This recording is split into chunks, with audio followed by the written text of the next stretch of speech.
नमस्कार, जय हिंद। स्वागत है आपका ओनली यूपीएससी पर। यह है जियोग्राफी की क्लास। इससे पहले की जो क्लास हुई थी उसमें हमने बात किया था प्रतिचक्रवात के बारे में। आज हम उससे आगे बात करेंगे। जैसा कि मैंने पिछली क्लास में आपको बताया था कि अगली जो क्लास होगी उसमें हम आर्द्रता की बात करेंगे, ह्यूमिडिटी की बात करेंगे। तो इस क्लास में हमें ह्यूमिडिटी की ही बात करनी है, ठीक है ना। जो लोग एकदम नए हैं, पहली बार वीडियो को देख रहे हैं, उनको बता दूँ कि ये जो क्लास चल रहा है ये 2023 को होने वाले यूनियन पब्लिक सर्विस कमीशन के प्रारंभिक परीक्षा को ध्यान में रख के बैच स्टार्ट किया गया है। यह बैच बिल्कुल फ्री है। आपको सिर्फ चैनल को सब्सक्राइब कर लेना है, बेल आइकन को प्रेस कर लेना है और कोई फीस वगैरह नहीं देनी है। पूरे भारत का एकमात्र ऐसा चैनल है जो आपको यूपीएससी की पूरी तैयारी फ्री करवाता है।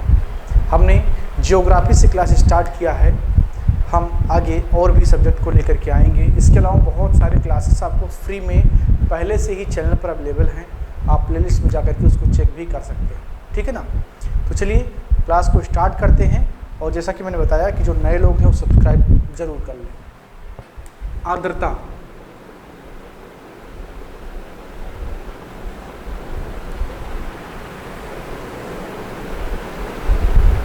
ह्यूमिडिटी, ठीक है ना। आर्द्रता क्या होता है, आज की इस पूरी क्लास में हम यही पढ़ेंगे। ये आर्द्रता क्या है, क्या इसकी उपयोगिता है, कितने प्रकार की आर्द्रता होती है, ठीक है ना। तो इन सबको हम पढ़ेंगे। तो सबसे पहले देखेंगे आर्द्रता क्या है। वायु में उपस्थित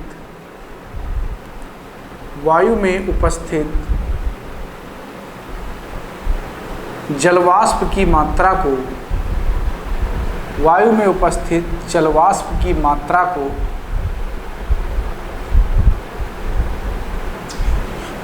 उपस्थित जलवाष्प की मात्रा को आर्द्रता कहते हैं।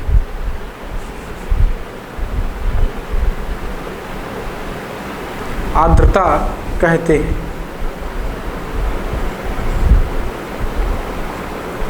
वायु में उपस्थित जलवाष्प की मात्रा को आर्द्रता कहते हैं, ठीक है ना। तो जो वायु में जलवाष्प की मात्रा होती है, क्या आप इसको महसूस कर पाते हैं? नहीं, आप इसको महसूस नहीं कर पाते हैं, लेकिन वायु में जलवाष्प होता है, ठीक है ना। दूसरा पॉइंट इसमें लिखेंगे, वायुमंडल में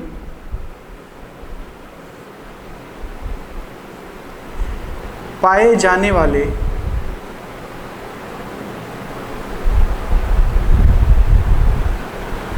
वायु में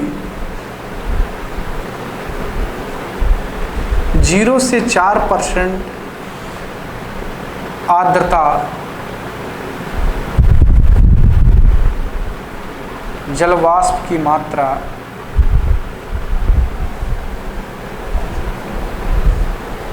पाई जाती है।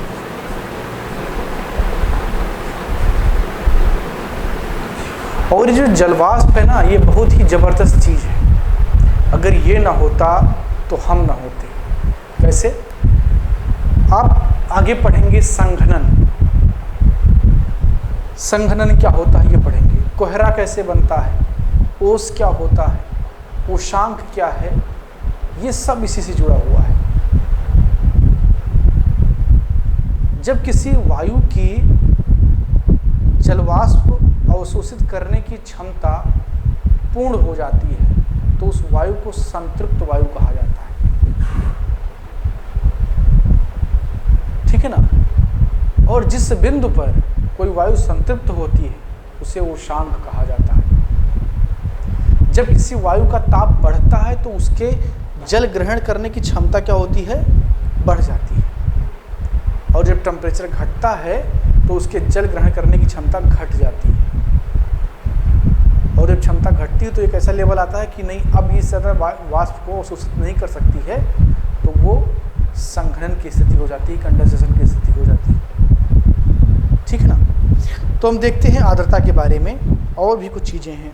आर्द्रता का जो मात्रक है वो ग्राम प्रति घन होता है। क्या होता है? आर्द्रता का मात्रक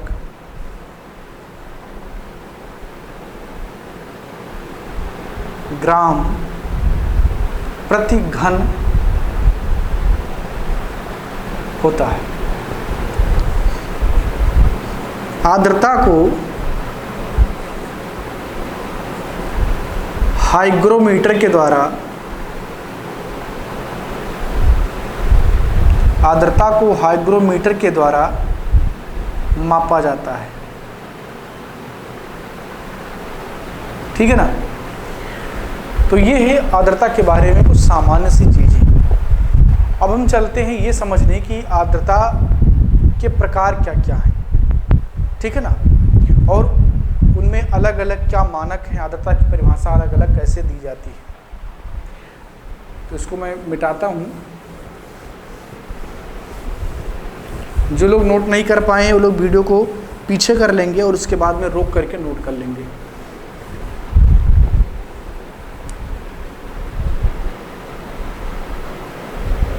आर्द्रता के प्रकार।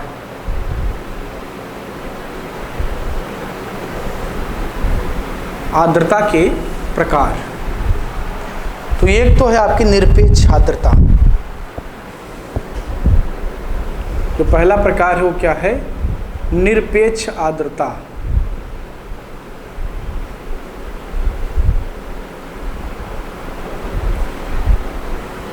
दूसरा प्रकार है इसका विशिष्ट आर्द्रता। विशिष्ट आर्द्रता। और तीसरा है सापेक्ष आर्द्रता।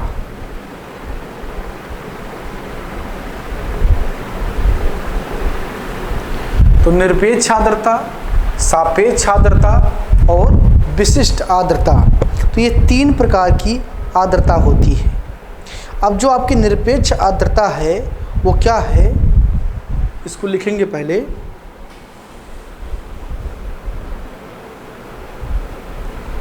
वायु में प्रति घन में जलवाष्प की मात्रा को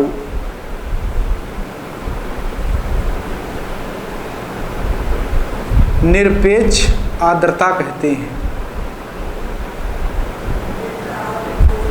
निरपेक्ष आर्द्रता कहते हैं मतलब कि एक घन में जितनी वायु है उसमें जितना जलवाष्प का मात्रा है उसे निरपेक्ष आर्द्रता कह देंगे। फॉर एग्जाम्पल, जैसे एक कोई पात्र है, मान लीजिए एक पात्र है और इस पात्र में जो वायु भरी गई है, जो ईयर आप इसमें भरा गया है, उस ईयर में जलवाष्प की कितनी मात्रा है यह बताता है आपका निरपेक्ष आर्द्रता। क्या बताता है? निरपेक्ष आर्द्रता बताता है। और इसका जो मात्रक है वो क्या होगा? मात्रक क्या हो जाएगा निरपेक्ष आर्द्रता का? ये सवाल पूछा जाता है। ग्राम प्रति घन। ठीक है ना, ग्राम प्रति घन। तो ये जो है क्या है? निरपेक्ष आर्द्रता का मात्रक है। अब यहाँ पर सेंटीमीटर भी हो सकता है, मीटर भी हो सकता है, जैसे भी आप इसको लिखना चाहें। ठीक है ना। तो ये है आपकी निरपेक्ष आर्द्रता। दूसरी है आपकी विशिष्ट आर्द्रता, तो उसको भी देख लेते हैं। इसको मिटा दे रहा हूँ। विशिष्ट आर्द्रता। अब विशिष्ट आर्द्रता क्या होता है इसको देखेंगे हम। वायु के प्रति इकाई भार में जलवाष्प के भार को विशिष्ट आर्द्रता कहा जाता है। वायु के प्रति इकाई भार में जलवाष्प की मात्रा, जलवाष्प के भार को विशिष्ट आर्द्रता कहा जाता है। विशिष्ट आर्द्रता कहा जाता है। ठीक है ना। जैसे 1 ग्राम वायु में जलवाष्प की मात्रा कितनी है, अगर इसको आप मापते हैं तो ये विशिष्ट आर्द्रता कहलाएगी। ठीक है ना। इसे ग्राम प्रति किग्रा की इकाई में मापा जाता है। इसे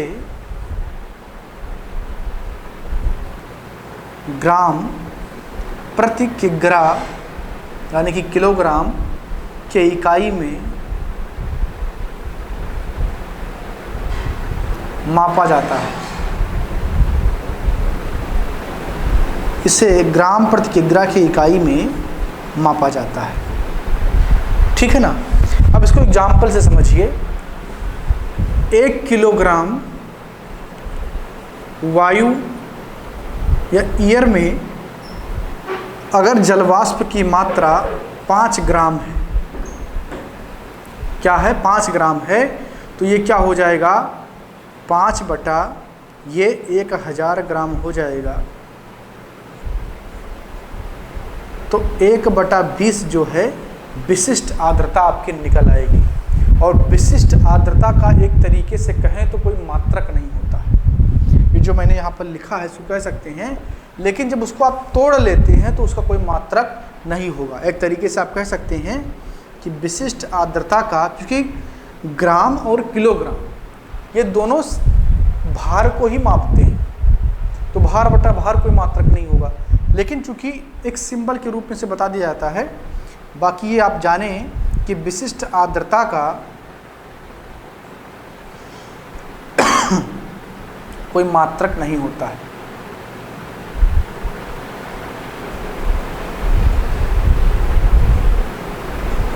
ठीक है ना। आगे देखेंगे।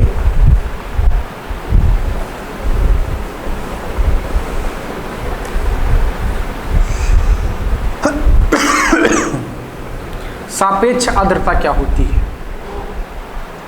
सापेक्ष आर्द्रता क्या होती है? तो किसी भी तापमान पर वायु में उपस्थित जलवाष्प की मात्रा तथा उसी ताप पर वायु के द्वारा जलवाष्प ग्रहण करने की क्षमता के अनुपात को सापेक्ष आर्द्रता कहा जाता है और इसे हमेशा प्रतिशत में व्यक्त किया जाता है। तो सापेक्ष आर्द्रता क्या है? किसी ताप पर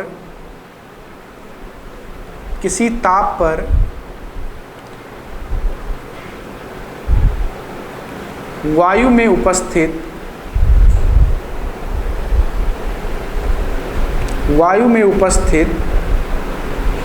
जलवाष्प की मात्रा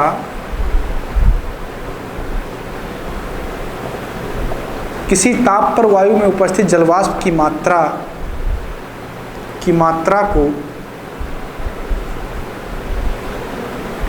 मात्रा तथा उसी ताप पर वायु द्वारा जलवाष्प ग्रहण करने की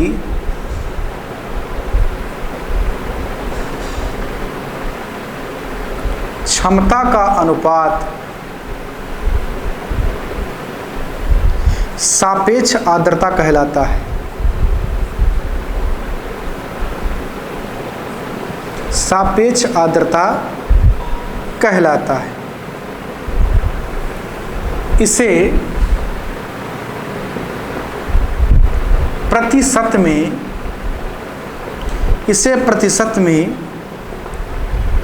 व्यक्त किया जाता है। इसे प्रतिशत में व्यक्त किया जाता है। इसे प्रतिशत में व्यक्त किया जाता है। ठीक है ना। अब इसका जो सूत्र है वो क्या बनेगा? किसी ताप पर वायु में उपस्थित जलवाष्प की मात्रा, किसी ताप पर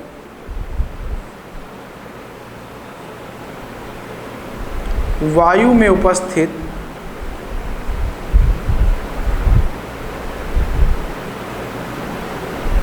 जलवाष्प की मात्रा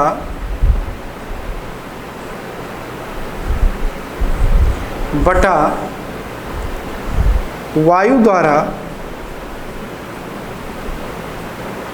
जलवाष्प ग्रहण करने का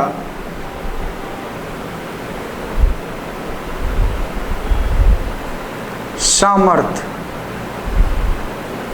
ठीक है ना। और इसे हमेशा प्रतिशत में व्यक्त किया जाता है, इसलिए इसमें 100 से गुणा कर देंगे। तो ये है आपकी सापेक्ष आर्द्रता। क्या है? ये है आपकी सापेक्ष आर्द्रता। तो इस प्रकार आपने देखा कि आर्द्रता क्या होता है, उसके कितने प्रकार हैं। इस क्लास में आपने इस बात को समझा।